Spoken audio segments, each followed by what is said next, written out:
Hello students. Students, having understood basic proportionality theorem and converse of basic proportionality theorem, I hope now you are ready to start the sums related to both the theorems 6.1 and 6.2. So students of standard 10th, now we are going to start exercise number 6.2. Ready? So here we begin 6.2. Students, in this particular exercise, it is mentioned that there are two figures given in figure 1 and 2. In both the figures, DE parallel to BC, DE parallel to BC, DE parallel to BC. Find EC in figure 1 and AD in figure 2. Ready? So first I am focusing only on figure 1. यहाँ पे मैं एक line कर देता हूँ. So this is first and this is second. We are going to solve each one of them, right? So first of all, in the question, in triangle ABC, it is given that DE is parallel to BC. In this figure also, DE is parallel to BC. So let us apply the BPT, that is the basic proportionality theorem.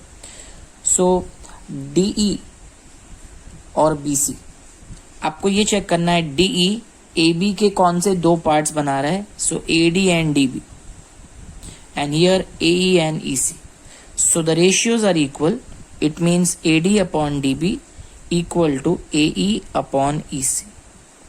Same way over here, AD upon DB is equal to AE upon EC. Now we just have to put the values. 1.5 upon 3 equal to 1 upon EC. So it is very clear that 1.5 ones are 1.5 twos are. और अब cross multiply कर देता हूं तो EC ones are EC and 2 ones are 2. So EC is 2 centimeter. In the same way, when you put values here, so AD we don't know the value, DB 7.2, AE 1.8 and EC 5.4. ठीक है, तो 1.8 को अगर आप 3 से multiply कर देंगे तो you will get 5.4. And now let's cross multiply. So AD equal to 7.2 divide by 3. तो if you divide you get the answer 2.4. So the value of AD is 2.4. Is it clear students? Very simple. क्या apply किया है हमने? Basic proportionality theorem. Whenever the lines are parallel the ratios are equal. Okay, come to the second sum. Now in the second some students, E and F are the points on the sides PQ and PR of triangle PQR. For each of the following cases, state whether EF is parallel to QR. हमें हर case में check करना है कि EF और QR parallel है या नहीं है. प्लीज चेक करो. E belongs to PQ and F is on PR. Okay, so let's see. We have made a triangle PQR. So in the triangle PQR, keep in mind that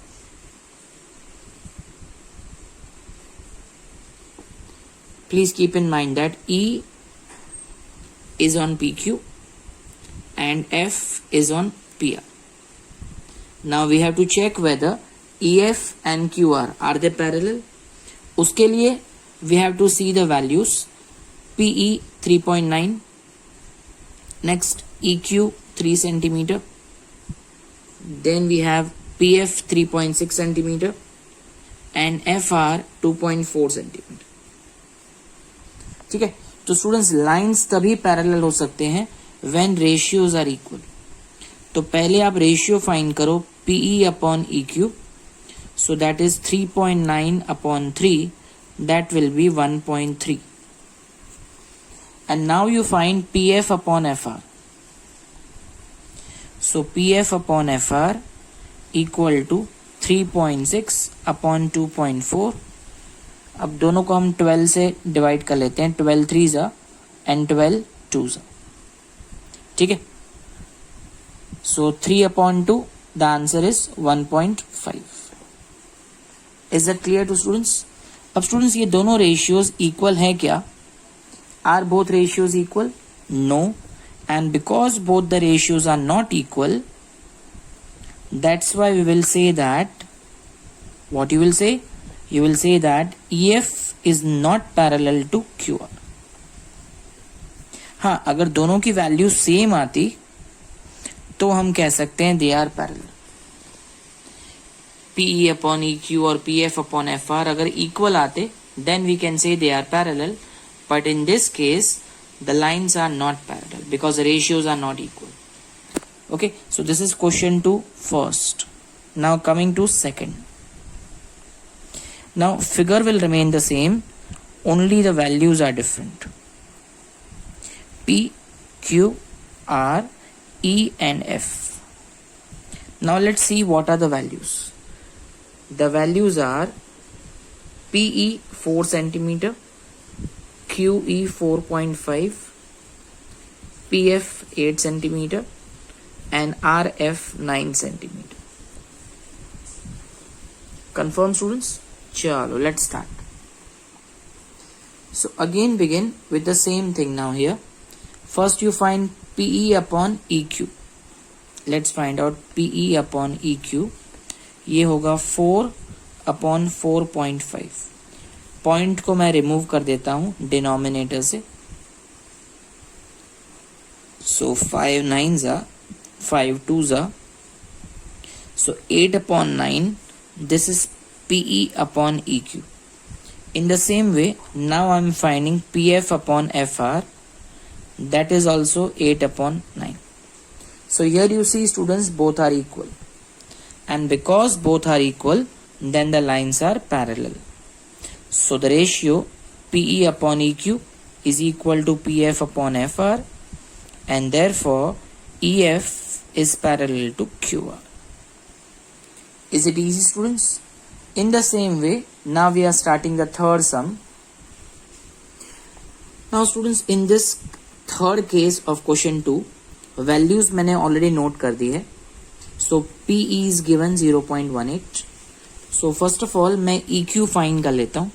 EQ equal to 1.28 minus 0.18. I repeat, EQ निकालने के लिए this full 1.28 इसमें से 0.18 minus कर देता हूँ. So I get 1.10. In the same way, if I want to find FR, so FR is 2.56 minus 0.36. That will be 2.20. Okay, now let's find the ratio. First of all, PE upon EQ. It means 0.18 upon 1.10. Point को remove कर देते हैं. So point को मैंने remove कर दिया तो 18 upon 100 and 110 upon 100. So both the 100 will get cancel. 100 cancel. So that will B 18 upon 110 divide by 2. ये मैंने 2 से डिवाइड कर दिया. सो the value that I get is 9 upon 55. तो ये PE upon EQ, this is 9 upon 55. Now let us find PF upon FR. So PF upon FR equal to 0.36 upon 2.20. Again हम point को remove कर देंगे. 100 cancel. 36 upon 220. अगर आप दोनों को 4 से डिवाइड करेंगे, again you will get 9 upon 55. So students, the ratios are equal, and as I have told you, whenever the ratios are equal, then the lines are parallel. It means that EF is parallel to QR. Isn't it easy? Yes? Okay, so question 2, all the 3 cases we have finished, and now let's start the prove that sums of question number 3 onwards. Fine students, in this particular sum, question number 3, in figure 6.18, means ये लोग इस figure की बात कर रहे हैं, 6.18, LM parallel to BC, and ln parallel to CD, prove that AM upon AB equal to AN upon AD.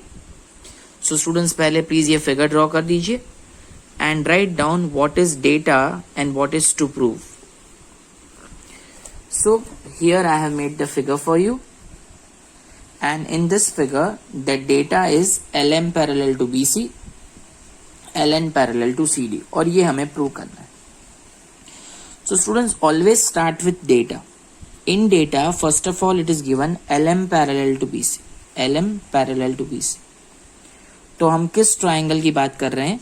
तो LM और BC में से BC is the longer side, right? So look at a triangle जिसमें BC उसका एक side हो, right? So I am looking at triangle ABC. So in triangle ABC LM parallel to BC. अब students इसमें हम BPT apply करते हैं. So AM upon MB equal to AL upon LC. But students हमेशा BPT apply करने से पहले एक बार व्हाट इज टू प्रूव उस पर ध्यान देने का.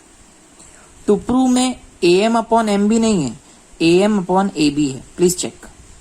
AM अपॉन MB नहीं दिया हुआ है, AM अपॉन AB दिया हुआ है. सो जब हम बेसिक प्रोपोर्शनलिटी लगाएंगे ना, उसमें भी हम ऐसे करेंगे. AM अपॉन AB जैसी पहले LM के ऊपर का part AM upon full side AB, AM upon AB. तो इस तरफ भी ऐसे ही होगा. AL LM के ऊपर का part AL upon full side AC. So AM upon AB equal to AL upon AC. Let's give this as equation number 1. Now please come to the next triangle.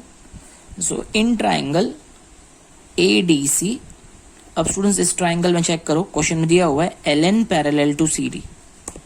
I repeat LN parallel to CD. तो हमें एक ऐसा triangle ढूंढना है in which CD is one of the side. So triangle ACD LN parallel to CD, जो हमने यहां किया था ना AM अपॉन AB, वही हम इस ट्राइंगल में भी करेंगे. LN के ऊपर का पार्ट मतलब AL. So AL upon AC equal to AN upon AD. I repeat, AL upon AC equal to AN upon AD. So AL upon AC equal to AN upon AD. Let's give this as equation number 2. Right? So from 1 and 2, AL upon AC, AL upon AC, they both are same. So let's cancel them. So from 1 and 2, we prove that AM upon AB is equal to AN upon AD. Fine students, isn't it very simple? खाली ध्यान का रखना है कि क्या we have to see what are parallel, which things are parallel and they belong to which triangle, and then in that particular triangle we have to apply BPT. Easy. Now please come to question number 4 everyone. Students, in question number 4 we are given one triangle ABC, and in question it is mentioned that DE is parallel to AC and DF is parallel to AE, and we need to prove that BF upon FE is equal to BE upon EC. ये हमें prove करना है sir. है बहुत simple सा. हमेशा ऐसे proof में first we have to check parallel क्या है. DE parallel to AC. तो स्टूडेंट्स फर्स्ट ऑफ ऑल आपको ये चेक करना है फिगर में कि DE और AC इन दोनों में से which is the bigger side, DE और AC. So obviously the bigger side is AC, and AC is a side of which triangle. तो AC तो बहुत सारे ट्राइंगल में आता है, लेकिन हमें एक ऐसा ट्राइंगल ढूंढना है in which AC should be one side and the other two sides of that triangle, उनमें से किसी एक साइड पे D होना चाहिए और एक साइड पे E होना चाहिए. मतलब DE सो DE ट्राइंगल के दो साइड्स को इंटरसेक्ट करना चाहिए और ट्राइंगल का तीसरा साइड AC होना चाहिए. तो ऐसा ट्राइंगल है ABC. एक बार ध्यान से देखिए, AB और BC DE इन दोनों को इंटरसेक्ट कर रहा है, just check, and AC is the third side, so the triangle is ABC. Triangle को आइडेंटिफाई करना is very important, right. One side should be AC और उसके बाकी दोनों साइड्स को DE इंटरसेक्ट करना चाहिए. So in triangle ABC let us apply BPT. तो स्टूडेंट्स 2 मिनट के लिए F को भूल जाते हैं, फॉरगेट अबाउट F. तो बेसिक प्रोपोर्शनैलिटी क्या होगा, let's see. BE upon EC, BE upon EC equal to BD upon DA. Parallel क्या है वो देखो, DE पैरेलल टू AC. तो पहले जो DE है ना उसके ऊपर के रेशियोस BE, फिर उसके नीचे का part EC, BE upon EC, और उस तरफ भी पहले DE के ऊपर का पार्ट BD और फिर DE के नीचे का पार्ट DA. ये दोनों इक्वल है according to BPT, and let us give this as equation number 1. अब नेक्स्ट क्या पैरेलल दिया हुआ है, DF पैरेलल टू AE. अब प्लीज चेक करना DF और AE इन दोनों में से which is the bigger side. DF ये रहा, AE ये रहा, so AE is bigger, clear. और बाकी दो साइड्स को DF टच करना चाहिए. सो DF किस किस को टच कर रहा है, एक तो AB को टच कर रहा है, एक BE को भी टच कर रहा है. So can we take triangle ABE. Check करो, in triangle ABE DF parallel to AE and BF upon FE. अगर हम रेशियोज की बात करें तो DF पैरेलल टू AE, तो 2 मिनट के लिए इस C को सब भूल जाइए, C की तरफ किसी का ध्यान नहीं जाना चाहिए.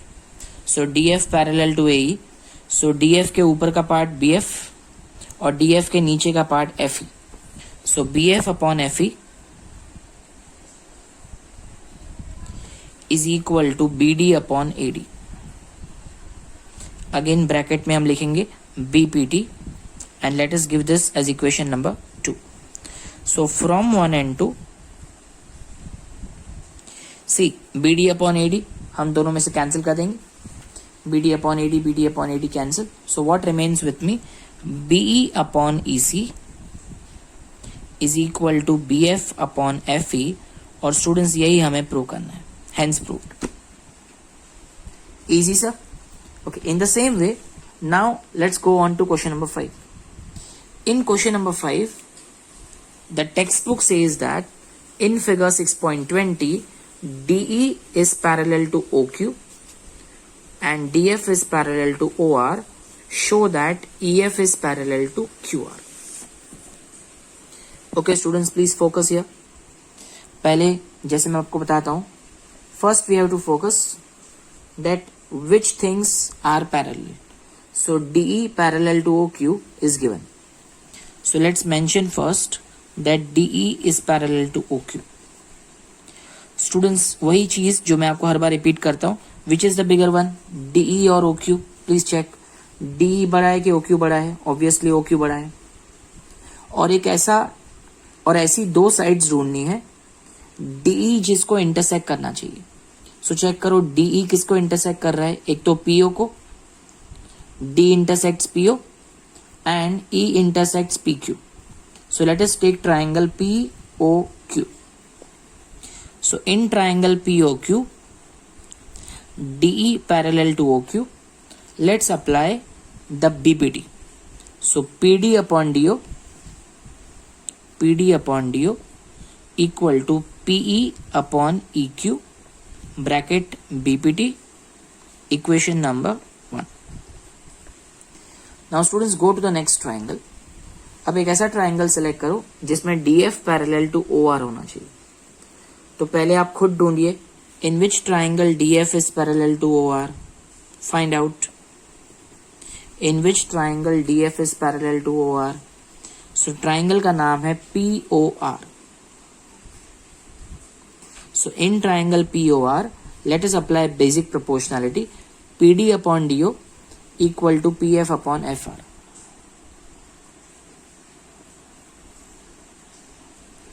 Bracket BPT, equation 2. So from 1 and 2, देखो PD अपॉन DO दोनों में कॉमन है, so please forget this, cancel it out. So P upon EQ is equal to PF upon FR. ये हमने प्रूव कर दिया. ठीक है स्टूडेंट्स, बट हमें प्रूव करना है EF parallel to QR. But पहले प्लीज इस पे फोकस करो. PE अपॉन EQ ढूंढो. PE, ये रहा PE upon EQ equal to PF upon FR. Look at PF and look at FR. तो स्टूडेंट्स दोनों के न्यूमरेटर्स को देखो, PE and PF, PE and PF. ये जो दोनों न्यूमरेटर्स है ना, PE और PF, ये दोनों पार्ट्स EF के ऊपर हैं और डिनोमिनेटर जो है EQ and FR, EQ and FR ये दोनों EF के नीचे है. इसका मतलब EF जो है it divides PQ and PR in the same ratio. और स्टूडेंट्स ये तभी पॉसिबल हो सकता है, रेशियोज तभी इक्वल हो सकते हैं when the lines are parallel. Students ऐसा आपने कहाँ पढ़ा है, याद करिए. Where have you studied that when the ratios are equal, the lines are parallel? हमारे previous video में, which was converse of basic proportionality theorem. So ratios are equal, so the lines are parallel. Why? Reason, converse of BPT. So students, here I complete the first 5 sums of 6.2. So please practice them again and again. In the next video, we will do the next 5 sums. Till now, सबको bye bye, आवजो.